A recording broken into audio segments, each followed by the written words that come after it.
Welcome to News and Books, where we dive into the stories behind the headlines, stories that shaped aviation history. Today we revisit one of the most haunting air disasters of the 1990s, a flight that should have been routine turned catastrophic within minutes after takeoff. This is Birgenair Flight 301. The night fatal alarm screamed in vain.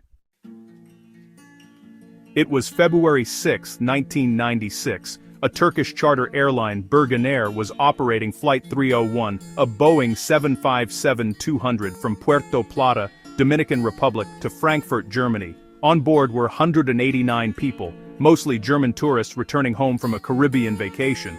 The crew consisted of experienced Turkish pilots and cabin staff. Weather? Perfect. The plane? Well-maintained. But hidden in that tranquility was a silent killer.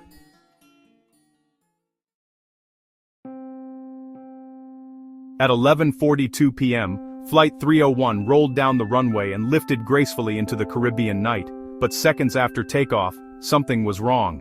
Yes, Eric. Right after takeoff, the captain's airspeed indicator started showing dangerously high speeds, over 350 knots, which was impossible. The first officer's indicator, on the other hand, showed a normal climb speed, around 220 knots. This confusion triggered the first of many alarms. And here's the danger. Pilots rely heavily on these instruments for safe flight, especially at night. When they contradict each other, chaos begins.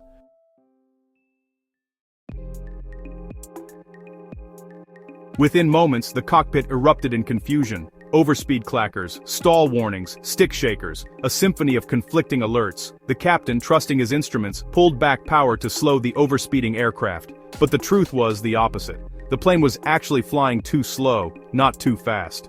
Exactly. The captain's pitot tube, the small sensor that measures airspeed, had been blocked, most likely by a wasp nest during the aircraft's 20-day idle period in Puerto Plata.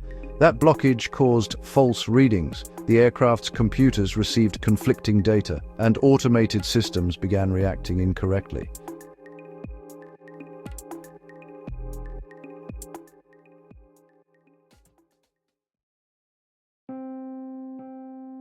At 7,000 feet, the first officer realized they were in trouble.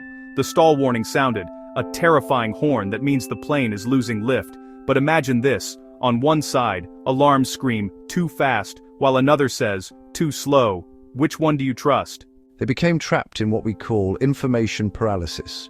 Both pilots were experienced, but human brains can only process so much chaos. As the captain reduced power, the aircraft slowed below its safe flying speed. The engines spooled down. The plane began to stall. The Boeing 757 began to shake violently, its nose pitched up, wings trembling. The stall warning blared continuously, then silence. At 7,000 feet, the aircraft rolled right, entered a steep dive, and slammed into the Atlantic Ocean about 5 minutes after takeoff. All 189 passengers and crew were killed instantly.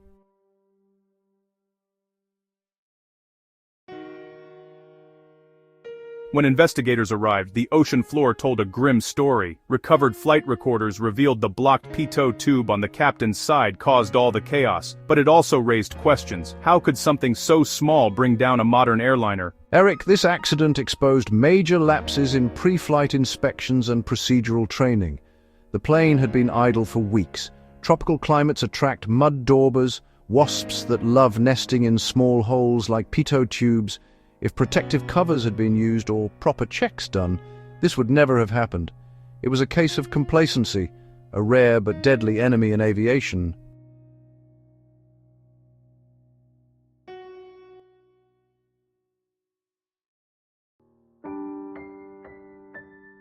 After the disaster, the aviation world made major changes. Airlines began enforcing strict pitot tube cover policies, and maintenance teams received updated checklists for long idle aircraft. Pilots also underwent new training for unreliable airspeed scenarios.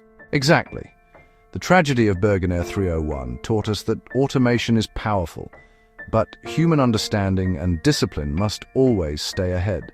A simple insect caused a disaster, but behind that was human error, not of skill, but of attention. 189 lives, lost not to weather, or terrorism, or mechanical explosion, but to something invisible, silent, and almost ridiculous in its simplicity. A blocked tube. It reminds us that aviation safety depends not just on technology, but on vigilance at every level. Birgenair 301 wasn't just a crash, it was a lesson carved in tragedy, that even the smallest detail matters when you're flying 35,000 feet above the world.